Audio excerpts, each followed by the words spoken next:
Circle of Light Botanicals is a company that was developed around herbs that were found on a tract of land, 6 acres.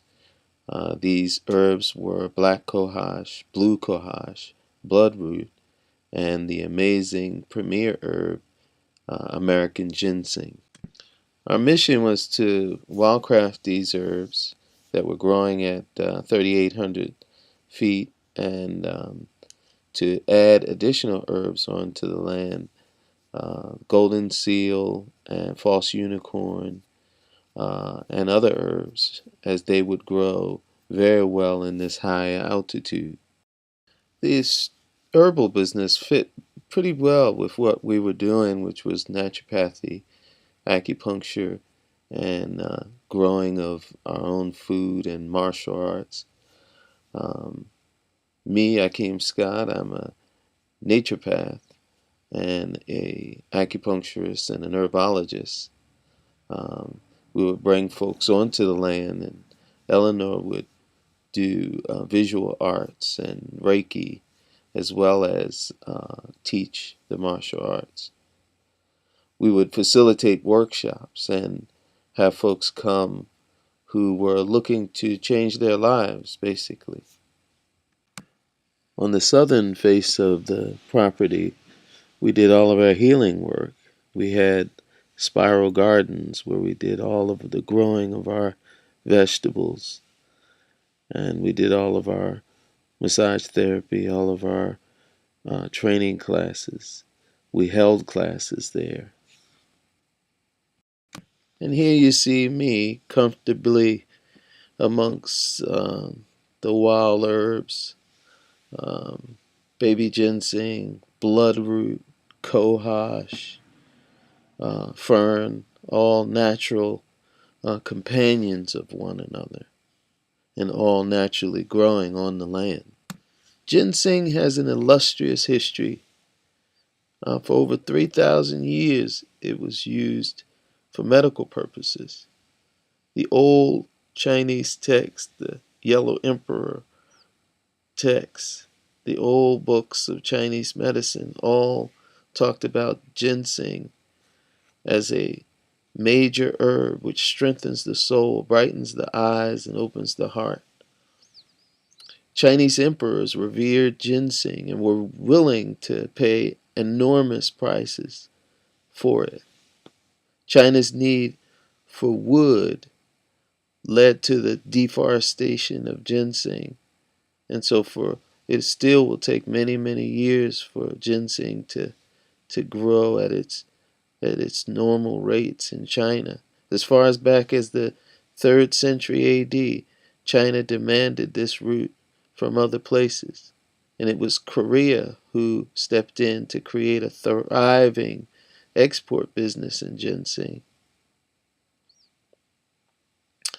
There was a boom that occurred in the 16th century, and that's when Korea began to experiment with field cultivating the root.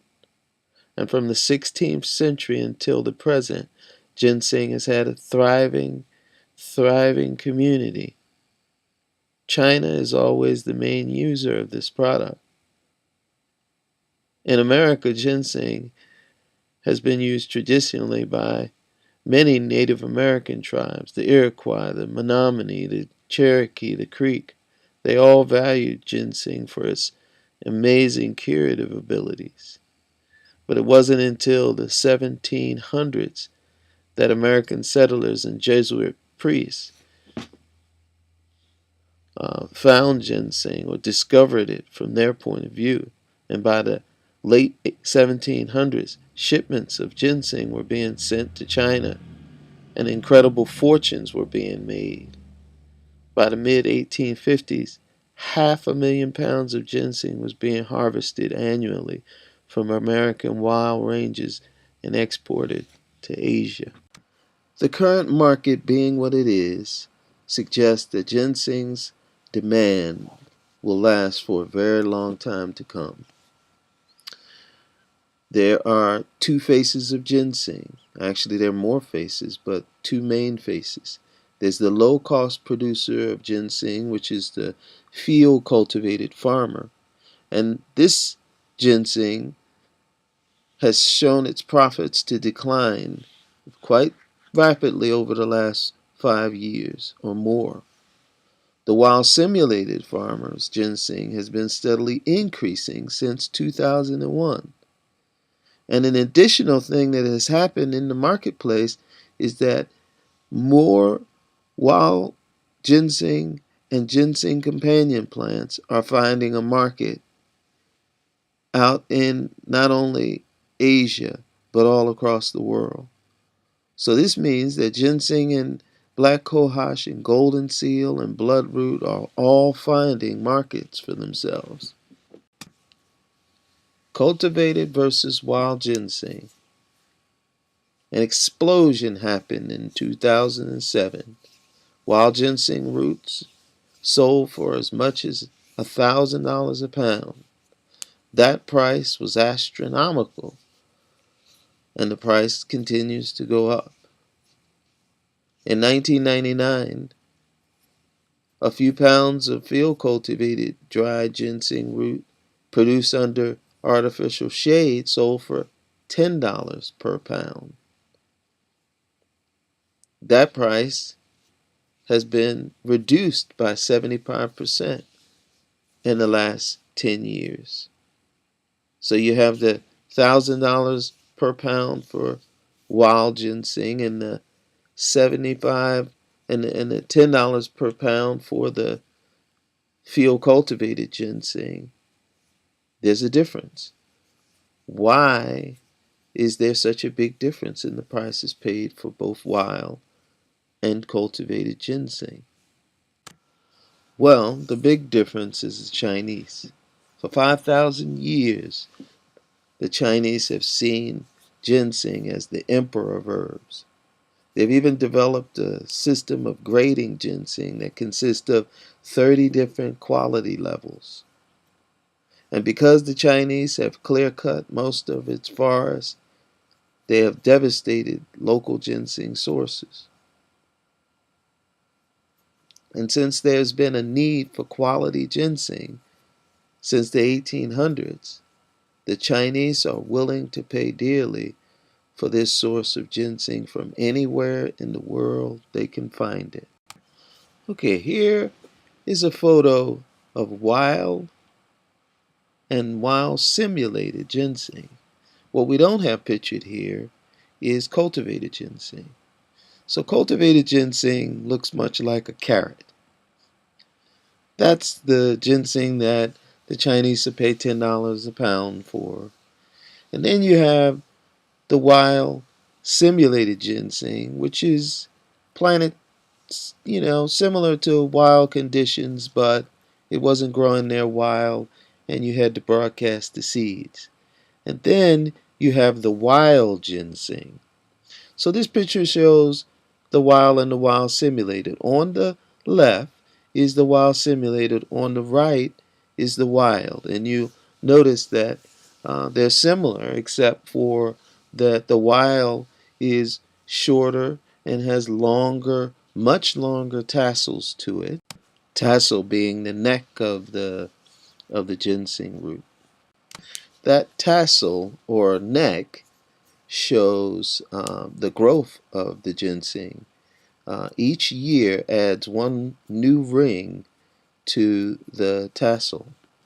This brings us to the life cycle of ginseng. And if you look at the top there where you see the seeds, and then you go on to notice that there's the sprout, and then the 1 year plant, which is a one leaf, one growth, and then the 2 year, at least the 2 year plant with two prongs. Then you move on to the three-pronged plant, and then you move to the mature plant, which is four prongs. What makes growing herbs challenging? Well, there are several factors that make it difficult.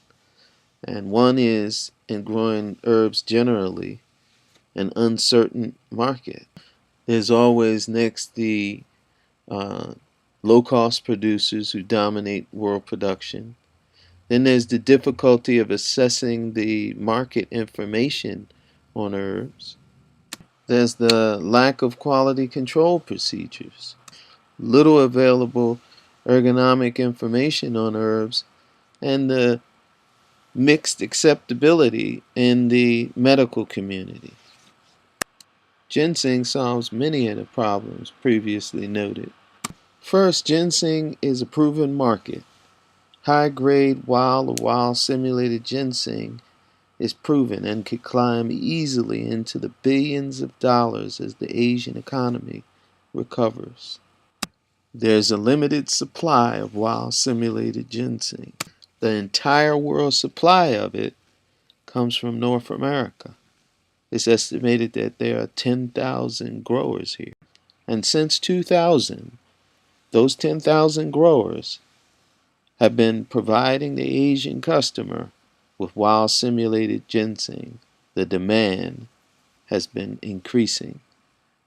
As the diminishing sources of wild ginseng continue to grow weaker, the demand will continue to increase for wild simulated ginseng. As you can see from this graph, consumption of American ginseng in pounds starting in 1997 topped 80,000 pounds. And then as we go along, we see that the wild crafted goes down and the wild simulated and the woods crafted begins to rise until what we have now, long past 2001 onward up to 2012, is that we have a primarily abundant wild simulated market.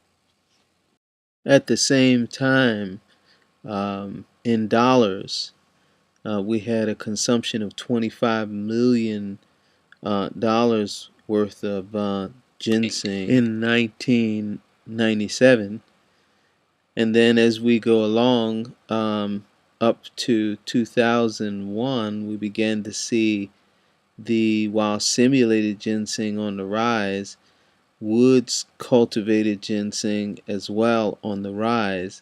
And then as we keep going out further to 2012, the numbers continue to increase until wild simulated ginseng is predominant. In this next slide, we get a perspective on the global consumption of medicinal herbs in general. And as you can see, Asia and Germany and France really lead the world in the consumption of medicinal herbs. What's interesting is that Germany and France are big users of black and blue cohosh, which are also native to the Appalachians and our land.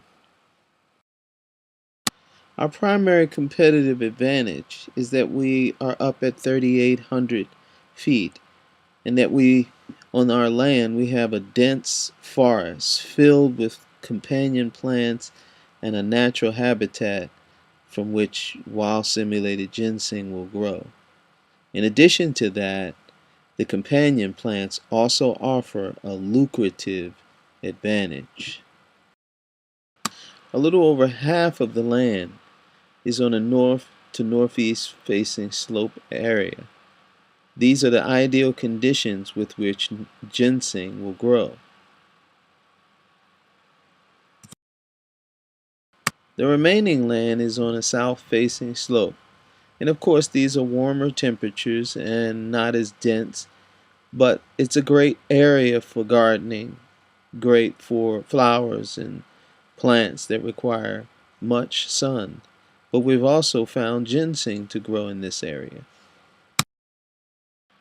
Our plan for the land and the ginseng business and the rest of the botanicals. Ginseng is the backbone of our diversified botanical business. Growing ginseng from the seed would allow us the maximum yield and the maximum profit. We've decided to thin our plants at the 2 and 3 year point, either selling the flowers or rootless, which would provide us with an immediate first, second year income. Black cohosh, bloodroot, and golden seal offer supplemental incomes, along with quite a few other income streams on the property: uh, lumber, uh, firewood, and quite a few other options. Also, experimental crops are false unicorn root, which has an incredible potential, which is almost as large or maybe larger than ginseng, certainly in European countries and the U.S.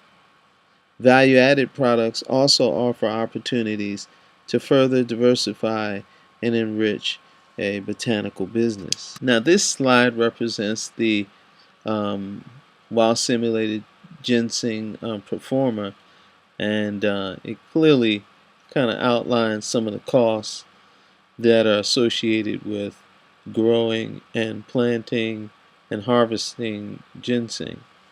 A hard copy of this performer can be had upon request.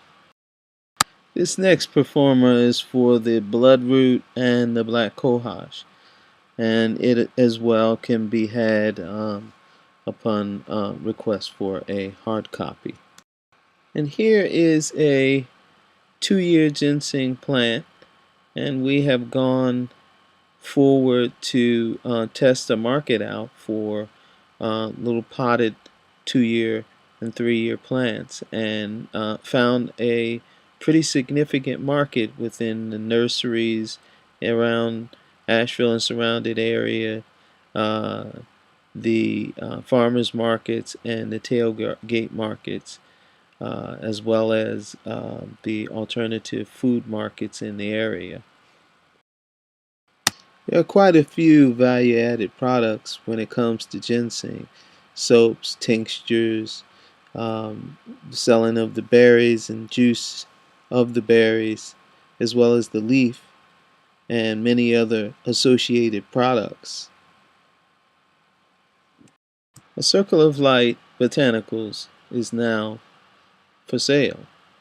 But what it needs from anyone who would step in and look at buying it and developing this company, they would need the same things that we saw that we needed in terms of developing this business. There's networking, buyers, local, national, international, and other growers.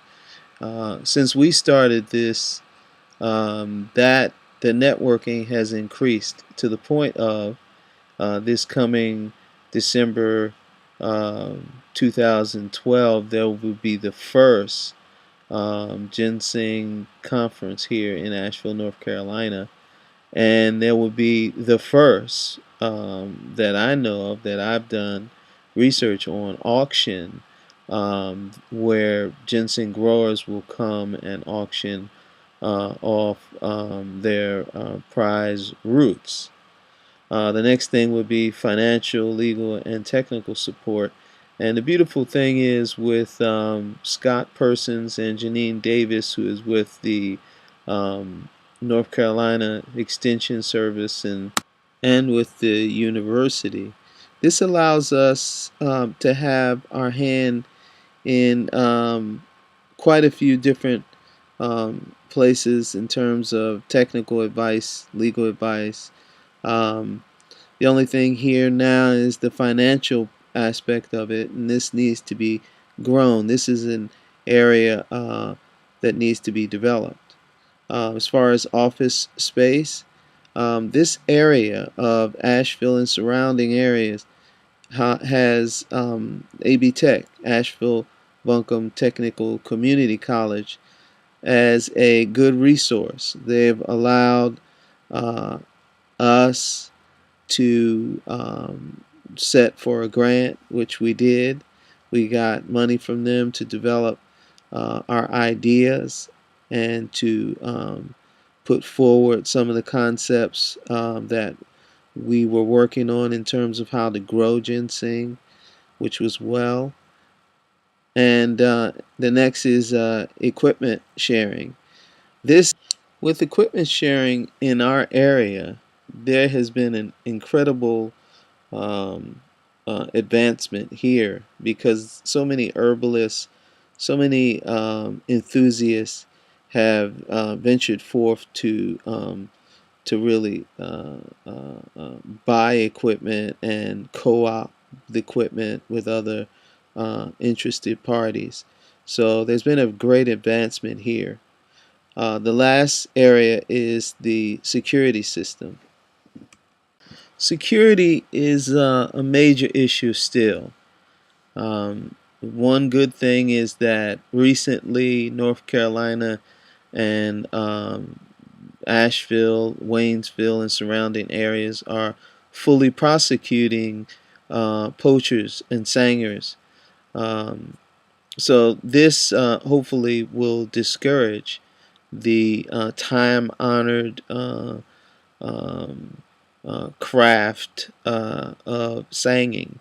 And I say that because most people that do sang or poach ginseng consider it a craft or art and their birthright.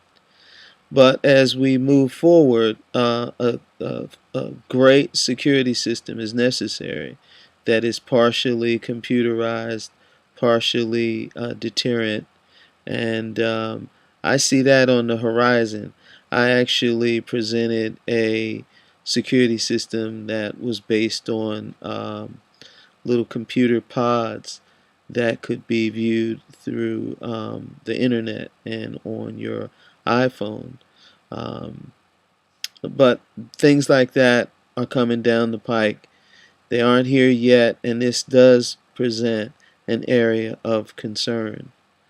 But I would say in closing that this is an incredible business opportunity, and I have fully enjoyed being a part of it, both from my understanding of ginseng and my I'm enamored by the herb itself, and so it was an honor to really do all of the research, do all of the planning and growing, and watch this business come to life. Any questions? I am available. I will make myself available. All of the research I have, I would gladly present that to whoever is interested.